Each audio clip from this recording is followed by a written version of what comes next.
Hello students and welcome to the chemistry class. आज हम पढ़ते हैं chemical properties of pyrrole. Pyrrole के कुछ रासायनिक गुण हम पढ़ेंगे। इसमें कई नेम रिएक्शंस भी हैं जो बहुत इम्पॉर्टेंट हैं और आगे से आगे हम देखते जाएंगे। उससे पहले हम आज शुरू करते हैं सिंपल प्रॉपर्टीज़ के साथ, that is reduction, oxidation and polymerisation.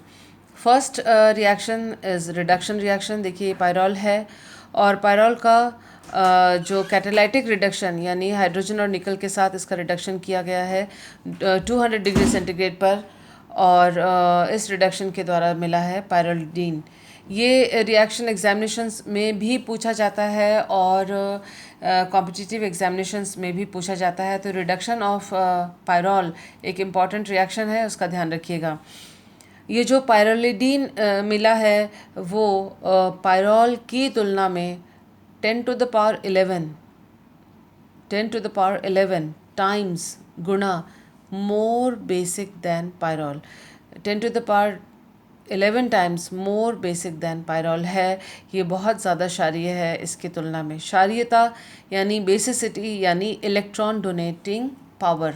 यहाँ पर इलेक्ट्रॉन इजीली नाइट्रोजन जो है वो डोनेट कर सकता है, एसिड को दे सकता है, या जो इलेक्ट्रॉन डेफिशिएंट स्पीशीज़ है उसको दे सकता है, जबकि यहाँ पर उतनी आसानी से अपने इलेक्ट्रॉन्स नहीं दे सकता। वो ऐसा इसलिए क्योंकि इसमें जो नाइट्रोजन के ऊपर जो लोन पेयर है वो इस रिंग के एरोमेटिसिटी यानी 6 पाई इलेक्ट्रॉन को पूरा करने के काम में आते हैं, जबकि यहाँ पर ऐसी एरोमेटिसिटी वाली कोई बात नहीं है। तो ये जो electrons lone pair of electron है, नॉन बॉन्डेड इलेक्ट्रॉन पेयर है, वो इस वलय में विस्थापित या डीलोकलाइज नहीं होते।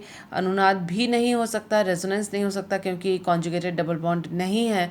इसलिए ये इलेक्ट्रॉन्स जो हैं वो फ्री हैं किसी भी इलेक्ट्रॉन डेफिशिएंट स्पीशीज़ के द्वारा लिए जाने के लिए या उनको डोनेट करने के लिए। इसीलिए इसकी क्षारीयता ज़्यादा होती है। यहाँ एक बात और पूछी जाती है कि यहाँ पर सेकेंडरी अमीन है। देखिए 2 कार्बन के साथ नाइट्रोजन जुड़ा हुआ है, यहाँ पर भी 2 कार्बन के साथ नाइट्रोजन जुड़ा हुआ है, तो यहाँ भी सेकेंडरी अमीन है, यहाँ पर भी सेकेंडरी अमीन है। इसके बावजूद पायरोलिडीन जो है वो ज़्यादा बेसिक क्यों है?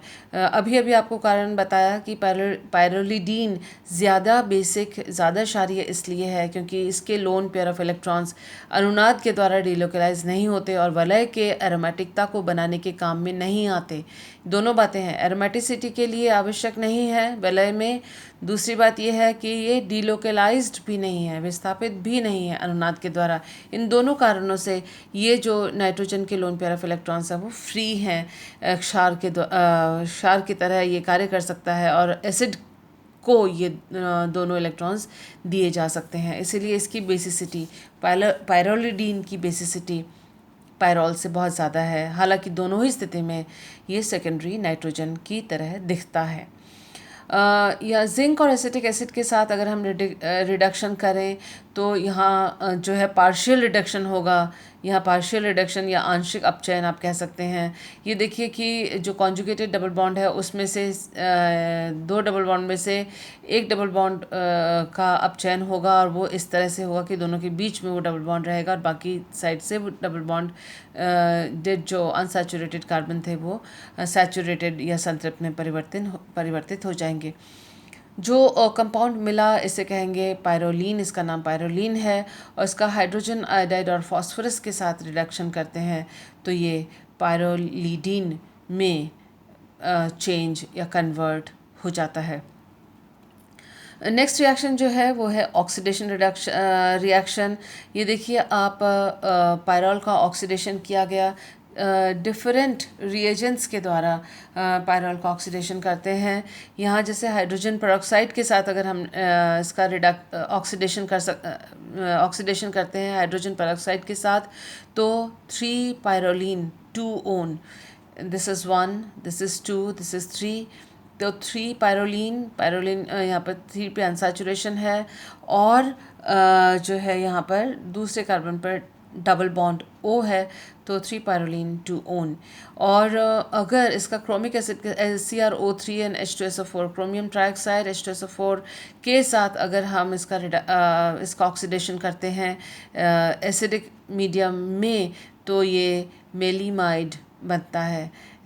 दोनों तरफ CONH एंड CONH है, ये तो मेलीमाइड है। इसी तरह से अगर ये जो पायरोलिन 2 ओन मिला है ये जो है टॉटोमेरिज्म के द्वारा जो 4 पायरोलिन 2 ओन में कन्वर्ट होता है, लेकिन जो फेवरेबल है वो वाला जो स्ट्रक्चर है वो ज़्यादा फेवरेबल है। ये कम फेवरेबल है क्योंकि इसमें कॉन्जुगेशन नहीं है, संयुग्मन नहीं है। देखिए double bond single bond double bond, यहाँ पे double bond single bond double bond, इधर है double bond single bond double bond. So this structure is more stable, this is less stable because यहाँ पर कॉन्जुगेशन या संयुग्मन है, यहाँ पर कॉन्जुगेशन या संयुग्मन नहीं है।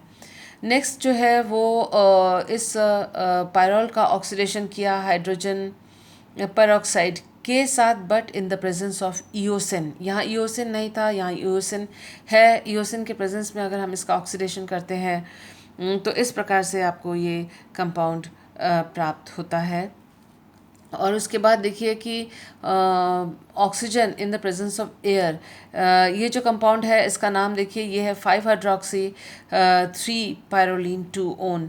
तो ये 1 2 3 4 5, दिस इज़ 5 पे हाइड्रोक्सी, 2 पे ओन और 3 पे अनसैचुरेशन। 5 हाइड्रोक्सी 3 पायरोलिन 2 ओन इसका नाम है। और ये देखिए अगर जो पायरोल है उसका ऑक्सीडेशन हमने ऑक्सीजन के साथ किया in the presence of light, light के प्रेजेंस में अगर हम करते हैं फ़ोटो ऑक्सीडेशन हमने इसका किया, फ़ोटो ऑक्सीडेशन कहते हैं इस तरह से। लाइट के प्रेजेंस में अगर ऑक्सीडेशन होता है तो देखिए इस तरह से 2,5 पैरोक्साइड मिला, क्योंकि दूसरे और पांचवें कार्बन के बीच में ऑक्सीजन और ऑक्सीजन बॉन्ड है और वो थोड़ी देर में रीअरेंज होकर इस तरह से ये दोनों कंपाउंड सेम है, 5 हाइड्रोक्सी 3 पायरोलिन 2 ओन मिलता है। तो ये है रिडक्शन और ऑक्सीडेशन के प्रोडक्ट्स, जो इनमें से जो हाइड्रोजन पेरोक्साइड है उसका ऑक्सीडेशन,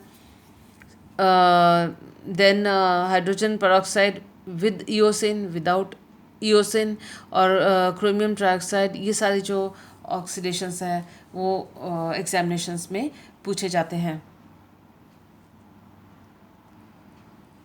नेक्स्ट आपकी स्क्रीन पे दिख रहा है पॉलीमराइजेशन ऑफ पायरोल। ये पॉलीमराइजेशन जो है वो दो तरीके से हो सकता है, डाइल्यूट एसिड के द्वारा भी हो सकता है और कंसनट्रेटेड एसिड के द्वारा भी हो सकता है।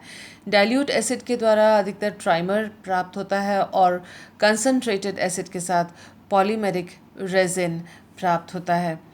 देखिए डाइल्यूट एसिड के साथ pyrrole 3 molecules with time, time मतलब थोड़ा देर उसको डाइल्यूट एसिड के साथ अगर आप पायरोल को मिक्स करके रख दें तो थोड़ी देर के बाद आपको ट्राइमर प्राप्त होंगे।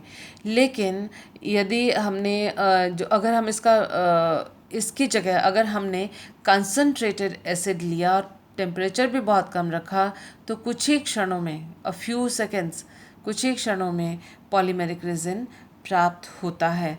तो रेजिन का मतलब 3D स्ट्रक्चर होता है, तो पॉलीमेरिक रेजिन मतलब बहुत बुरी तरह से जो इसका है बहुत ज़्यादा पॉलीमराइजेशन हो जाता है। अब देखते हैं कि पॉलीमराइजेशन किस प्रकार से हुआ। देखिए जब पायरोल का एसिड के साथ रिएक्शन होता है तो आप देखें हाइड्रोजन जो है वो अल्फा कार्बन पे जाकर जुड़ा। यदि अगर नाइट्रोजन जो है बेसिक होता तो ये जो हाइड्रोजन है वो नाइट्रोजन पर आके जुड़ता और नाइट्रोजन पे प्लस चार्ज होता, जबकि ऐसा नहीं होता है, ऐसा नहीं हो रहा है, क्योंकि नाइट्रोजन पे अगर हाइड्रोजन आके एक और जुड़ेगा तो वो जो स्पीशीज़ बनेगी उसका रेजोनेंस के द्वारा या कोई और फैक्टर के द्वारा उसका स्टेबलाइजेशन नहीं होता।